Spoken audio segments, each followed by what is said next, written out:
और मेरे class 9th के प्यारे भाई बहन लोग, क्या हाल चाल, कैसे हो आप सब एकदम बढ़िया। तो यार मैं लेके आ गया हूँ आपके लिए आपकी नई कावेरी बुक का chapter number 1, how I taught my grandmother to read by Sudha Murty. यार नई बुक की स्मेल ने ना मुझे मेरे क्लास 9th 10th के दिन याद दिला दिए यार। मतलब वो स्टूडेंट वाली फीलिंग एकदम ताजा हो गई।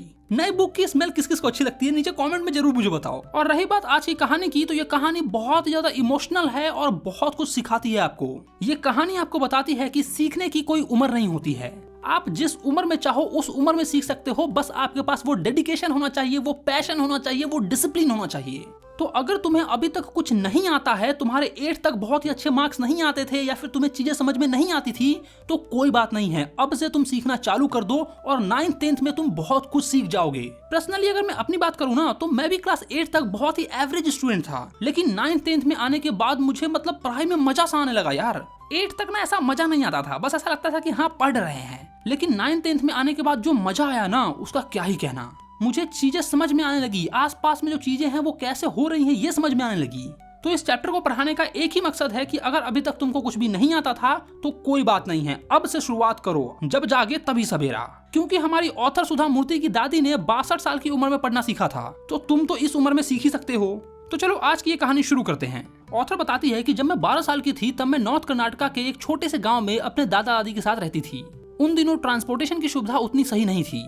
सुबह की अखबार दोपहर में मिलती थी, जो वीकली मैगजीन होती थी वो एक दिन बाद मिलती थी हमें। हम सब बड़ी ही बेसब्री के साथ उस बस का इंतजार करते थे जो पेपर, वीकली मैगजीन और पोस्ट लेकर आती थी। क्योंकि उन दिनों कन्नड़ लैंग्वेज की एक राइटर त्रिवेणी बहुत ही ज्यादा प्रसिद्ध थी। वो एक अद्भुत राइटर थी। उनके लिखने का तरीका इतना सही था कि पढ़ना बहुत ही आसान और कन्विंसिंग हो जाता था। उनकी कहानी आमतौर पे साधारण लोगों के जीवन में आने वाले साइकोलॉजिकल प्रॉब्लम के ऊपर होती थी।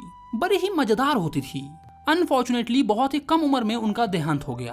कन्नड़ पढ़ने वालों के लिए ये एक दुखद समाचार था, लेकिन आज भी 40 साल बाद लोग उनके नॉवेल्स की बहुत ही तारीफ करते हैं, उनकी सराहना करते हैं। उनकी एक नॉवेल काशी यात्रा कन्नड़ वीकली मैगजीन करमवीर में सीरियल के तौर पे आया करती थी। वो एक बूढ़ी औरत की कहानी थी जिसकी काशी वाराणसी जाने की बहुत ही प्रबल इच्छा थी। अधिकांश हिंदू मानते हैं कि काशी जाना और भगवान विश्वेश्वर की पूजा करना परम पुण्य है, उससे बड़ा पुण्य का काम कोई है ही नहीं। और उस बूढ़ी औरत का भी यही मानना था। वो काशी जाने के लिए कितना स्ट्रगल करती है, इस नोवेल में उसी के बारे में बताया हुआ है। कहानी में एक अनाथ लड़की भी होती है जिसको प्यार हो जाता है, लेकिन शादी करने के लिए उसके पास पैसे नहीं होते हैं। तो ये बूढ़ी औरत काशी न जाकर अपनी जितनी भी सेविंग्स होती हैं वो उस अनाथ लड़की को दे देती है ताकि वो शादी कर ले। वो कहती है कि काशी जाकर भगवान विश्वेश्वर की पूजा करने से ज्यादा अधिक इस अनाथ लड़की की खुशियां हैं। तो इन दोनों की कहानी आती थी उस नोवेल काशी यात्रा में एक सीरियल के तौर पे। जैसे टीवी सीरियल का हर एपिसोड हफ्ते में एक बार आता है ना, वैसे ही इस नोवेल का भी एक सीरीज आता था कन्नड़ के करमवीर मैगजीन के अंदर में। सुधा मूर्ति आगे बताती है कि मेरी दादी क्रिस्टक्का वो कभी स्कूल नहीं गई, इसीलिए वो पढ़ना नहीं जानती थी। हर हफ्ते बुधवार को मैगजीन आती थी और मैं उनको अगला एपिसोड की कहानी पढ़कर सुनाती थी। और कहानी सुनते समय मेरी दादी सारा काम भूल जाती थी और ध्यान से उस कहानी को बस सुनती थी। और बाद में वो अपनी सहेलियों के साथ उस कहानी को दोहराती थी, जैसे हमारी मम्मी लोग करती है कि आज कुमकुम भाग्य में ये हुआ, कभी सास भी बहू थी उसमें पता है तुमको, जो लड़कियां थी ना उसको बहुत मारा है सब। ठीक इसी तरीके से ऑथर की जो दादी है ना, वो भी काशी यात्रा में क्या क्या हुआ वो अपनी सहेलियों के साथ डिस्कस करती थी। मेरी दादी भी कभी काशी नहीं गई थी, इसीलिए कहानी में जो बूढ़ी औरत है वो उनको अपने जैसा लगता था। उनको लगता था ये तो मेरी ही कहानी है, इसीलिए बाकी सभी से ज्यादा वो इंटरेस्टेड रहती थी ये जानने में कि कहानी में आगे क्या होगा। और मुझसे जिद करती थी कि मैं उस सीरियल को पढ़ के उनको सुनाऊं। और फिर काशी यात्रा में आगे क्या हुआ ये जानने के बाद मंदिर के आंगन में बैठकर अपने दोस्तों के साथ गुफ्तगू करती थी, जहां हम बच्चे छुपन छुपाई खेलते थे और वो लोग बैठकर डिस्कस करती थी कि आगे काशी यात्रा में ये हुआ। और उस समय मुझे ये कभी समझ में नहीं आया कि एक कहानी को लेकर ये लोग इतना बहस क्यों करते हैं। खैर ये बात तो मुझे खुद समझ में नहीं आया कि क्यों मेरी मम्मी लोग टीवी सीरियल के बारे में डिस्कस करती रहती हैं। एक बार मैं अपने कजन्स के साथ पास के गांव में शादी में चली गई। उन दिनों शादी एक बड़ा आयोजन हुआ करता था। हम बच्चे खूब मस्ती करते थे, खाते पीते थे, खेलते थे, क्योंकि बड़े बुजुर्ग जो है वो काम में व्यस्त रहते थे, इसलिए हमें कोई रोकने टोकने वाला ही नहीं रहता था। हमें पूरी आजादी मिली हुई होती थी। मैं कुछ ही दिनों के लिए गई थी, लेकिन हफ्ते दिन रुकना पड़ गया। जब मैं अपने गाँव वापस आई तो मैं अपने दादी को रोते हुए देख कर हैरान रह गई। आज से पहले मैंने उनको कठिन से कठिन परिस्थितियों में भी कभी रोते हुए नहीं देखा, लेकिन आज रोते हुए देखकर मैं हैरान रह गई। मैं एकदम घबराते हुए पूछी, अब तुम ठीक हो, क्या हुआ? मैं उनको अव्वा बुलाती थी, क्योंकि कन्नड़ में अव्वा का मतलब माँ होता है। उन्होंने सर हिलाया पर कोई जवाब नहीं दिया। मैं कुछ समझ नहीं पाई और न ही उसे भूल पाई। रात में खाना खाने के बाद हम अपने घर के छत पर खुले आसमान में सोया करते थे। गर्मी का दिन था और पूरा चांद निकला हुआ था। अव्वा मेरे नजदीक आकर बैठ गई। उनके स्नेह भरे हाथों ने मेरे माथे को छुआ। मैंने ये महसूस किया कि वो कुछ कहना चाहती है। मैंने पूछा, अव्वा क्या हुआ? तो उन्होंने बताया, मैं छोटी थी जब मेरी माँ गुजर गई। देखरेख करने वाला कोई था नहीं तो पिता ने दूसरी शादी कर ली। उन दिनों लोग लड़कियों को पढ़ाना सही नहीं समझते थे, इसीलिए मैं कभी स्कूल नहीं गई। बहुत ही कम उम्र में मेरी शादी हो गई और फिर बच्चे। मैं भी अपने घरेलू काम में व्यस्त हो गई। फिर पोता पोती हुए, उन्हीं को बनाकर खिलाने और पालने में मैं खुश थी। कभी कभी स्कूल न जाने का मुझे काफी अफसोस होता है, इसलिए मैंने सुनिश्चित किया कि मेरे बच्चे और पोता पोती अच्छे तरीके से पढ़े। यार ये ना उन्होंने काफी गहरी बात कर दी। तुम्हें पता है, एक माता पिता ना अपने शौक अपने बच्चों के जरिए ही पूरा करता है। हमारे माता पिता कभी इतना नहीं पढ़े होते हैं, इसीलिए वो हमें पढ़ने के लिए इतना फोर्स करते हैं, क्योंकि उनको पता है कि आगे चल के क्या क्या समस्याएं उनको फेस करनी पड़ेगी। कई जगहों पर वो पढ़े लिखे न होने के कारण काफी बेइज्जती महसूस करते हैं और वो नहीं चाहते हैं कि उनके बच्चे भी वही बेइज्जती महसूस करें, और इसीलिए वो हमें डांटते हैं, फटकारते हैं और पढ़ने के लिए फोर्स करते हैं। और हमें क्या लगता है कि हमारे माँ बाप ही गलत हैं, बस दिन भर डांटते रहते हैं। ऑथर की दादी ने ना मुझे इमोशनल कर दिया। ऑथर की दादी भी बिल्कुल हमारी दादी की तरह, हमारे माता पिता की तरह नहीं पढ़ पाई थी और इसका उनको काफी अफसोस होता था। चलो आगे देखते हैं ऑथर क्या कहती है। मैं उस समय समझ नहीं पाई कि क्यों 62 साल की उम्र में मेरी दादी एक 12 साल के बच्चे को आधी रात में अपने जीवन की कहानी सुना रही है। लेकिन मैं उनके प्यार को भली भांति जानती थी। मैं ये जानती थी कि कोई न कोई तो कारण है जिसके कारण वो मुझसे ये बात कर रही हैं। मैंने उनके चेहरे को देखा, वो एकदम उदास थी और उनके आंखों में आंसू थे। वो एक खूबसूरत महिला थी जिनके चेहरे पर हमेशा ही स्माइल हुआ करती थी, लेकिन उस दिन उनकी आंखों में वो आंसू देखकर मैं आज तक उस दिन को भूल नहीं पाई। मुझे आज भी उनका वो चेहरा याद है। मैं झुकी और मैंने उनका हाथ थाम लिया। अव्वा रो मत, क्या हुआ? मैं कुछ कर सकती हूँ क्या आपके लिए? हाँ, मुझे तुम्हारी जरूरत है। तुम्हें पता है, जब तुम शादी में गई तब कामवीर आया था, जैसा कि हर बुधवार को आता है। मैंने मैगजीन खोला और काशी यात्रा की तस्वीर पे पहुंच गई। उसे छूकर मैं समझने की कोशिश करने लगी, ये जानने की कोशिश करने लगी कि आखिर लेखिका ने लिखा क्या है। मैंने बहुत बार उन पन्नों पे हाथ फेरा इस उम्मीद में कि काश मैं समझ पाऊं, लेकिन मैं असफल रही। और उस वक्त मुझे ऐसा लगा कि अगर काश मैं पढ़ना जानती तो आज मैं इसे पढ़ पाती। मैं जानती थी कि सिर्फ छूने से मुझे समझ में नहीं आएगा, ये असंभव है। मैंने बहुत ही बेसब्री से तुम्हारे लौटने का इंतजार किया। मुझे लगा तुम बहुत ही जल्द आ जाओगी और मुझे पढ़कर सुनाओगी, लेकिन तुम नहीं आई।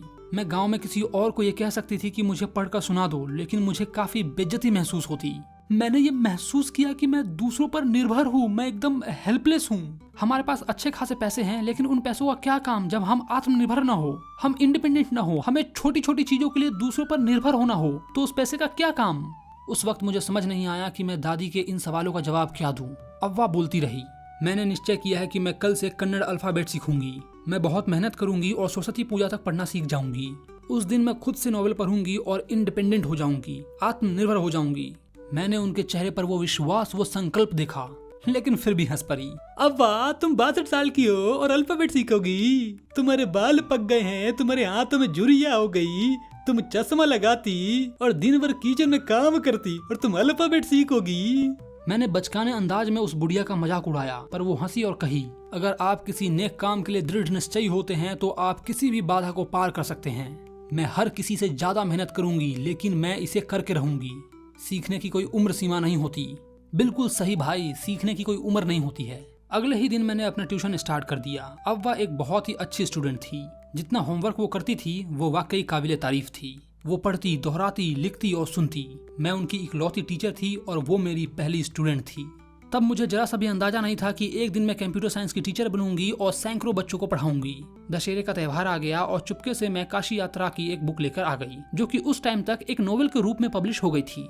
मेरी दादी ने मुझे पूजा के स्थान पर बुलाया और एक स्टूल पर बैठा दिया। उन्होंने मुझे फ्रॉक का कपड़ा दिया और कुछ ऐसा किया जो मैंने कभी सोचा भी नहीं था। वो नीचे झुकी और मेरे पैर छुए। ये देखकर मैं बहुत ही आश्चर्यचकित और अचंभित रह गई। बड़े बुजुर्ग किसी बच्चे के पैर नहीं छूते, बल्कि हम बड़े बुजुर्ग के पैर छूते हैं, भगवान के छूते हैं, टीचर्स के छूते हैं, एक रिस्पेक्ट के तौर पर। ये हमारा ट्रेडिशन है, लेकिन यहाँ तो उल्टा हो रहा था। दादी मेरे पैर छू रही थी। ये सही नहीं था। वो कही, मैं एक शिक्षक की पैर छू रही हूँ, न कि मेरे पोती की। उस शिक्षक के जिसने मुझे प्यार से पढ़ना सिखाया, इतने अच्छे तरीके से पढ़ना सिखाया कि इतने कम समय में मैं अब किसी भी नॉवेल को पढ़ सकती हूँ। अब मैं इंडिपेंडेंट हूँ, आत्मनिर्भर हूँ, और ये मेरा कर्तव्य बनता है कि मैं अपने शिक्षक का सम्मान करूँ। क्या हमारे शास्त्रों में ये नहीं लिखा कि हमें हमेशा अपने गुरु का, अपने शिक्षक का सम्मान करना चाहिए? बिना इसकी परवाह किए हुए कि उसका उम्र क्या है, उसकी जाति क्या है, उसका धर्म क्या है। बदले में मैंने भी अपने दादी के पैर छुए और उनको नमस्कार किया और मैंने अपने पहले शिष्य को उपहार दिया, अपने फर्स्ट स्टूडेंट को गिफ्ट दिया। वही नॉवेल काशी यात्रा वाली जो वो लेके आई थी चुपके से, वो गिफ्ट के तौर पर उन्होंने दे दिया अपनी दादी को, जो कि उनकी फर्स्ट स्टूडेंट थी। उन्होंने उसे खोला और तुरंत ही पढ़ा, काशी यात्रा बाय त्रिवेणी, और फिर उन्होंने पब्लिशर का नाम पढ़ा और तब मैं समझ गई कि मेरा शिष्य अच्छे नंबर से पास हो गया है। My student had passed with flying colours. और यहीं पर तुम्हारा आज का ये चैप्टर खत्म होता है।